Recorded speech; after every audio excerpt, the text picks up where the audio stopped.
What is the most tragic announcement that was made at your high school? I'm getting goosebumps as I write this. April 20th, 1999. I was in my 9th grade math class. One of my best friend's brothers, he's a year older than me, was sitting next to me. In front of me was another guy and we were in the back of the class in the corner. The three of us are shooting crap, talking and messing around. We had finished an assignment and had a few minutes.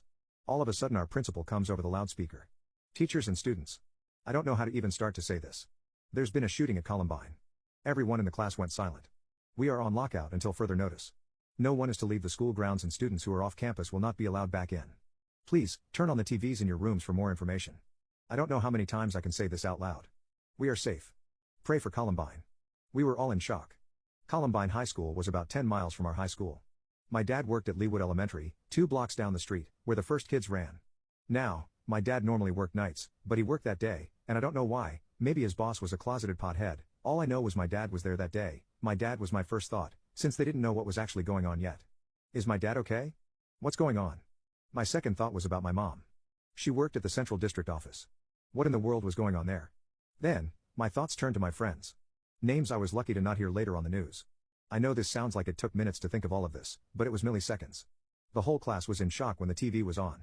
It showed the building that I had driven by every Friday night to take my dad dinner, Columbine. Another building, that my dad was in. The kids running away from the building with their heads covered. We were all staring at the TV. Hoping that we'd recognize a face so that we would know our friends were safe. Some kids cried. Others were in shock. No one spoke for what felt like hours. We just stared at the TV. Hoping it was just a dream, or a prank. The bell rang, and we were dismissed to our next class. That was the only time in my 4 years at my high school that the hallways were quiet. Once in a while you'd find a group of kids crying and holding each other. It was surreal. I made it to the band room and was able to call my mom. It was a zoo at her office and my dad was safe, helping families who were coming to pick up their kids. He was in for a long night. The day went on. Same thing. At 2 p.m. the principal gave us an update and let us know that we weren't on lockdown anymore. You could tell he had been crying. We went home that afternoon to watch the horrifying news unfold. We know how the rest of the stories goes. P.S. If you're interested, I only had the courage to ask him, my dad, once about that day. It was about 7 years afterward. I had only seen my dad cry 3 times in his whole life, and that was one of them.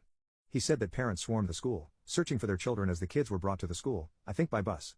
As the afternoon turned into evening, more and more parents were leaving, thankful that their kids were okay. There were parents of children who were injured that left with police officers and escorted to the hospitals. There were parents whose children never showed up that afternoon. My dad said it was about 8 o'clock, one by one the parents were called into the office. They all knew what it meant to be the last parents there. Some walked out crying. Some were in shock. Some screamed the most wretched noises he's ever heard. My dad was never really the same after that. None of us were.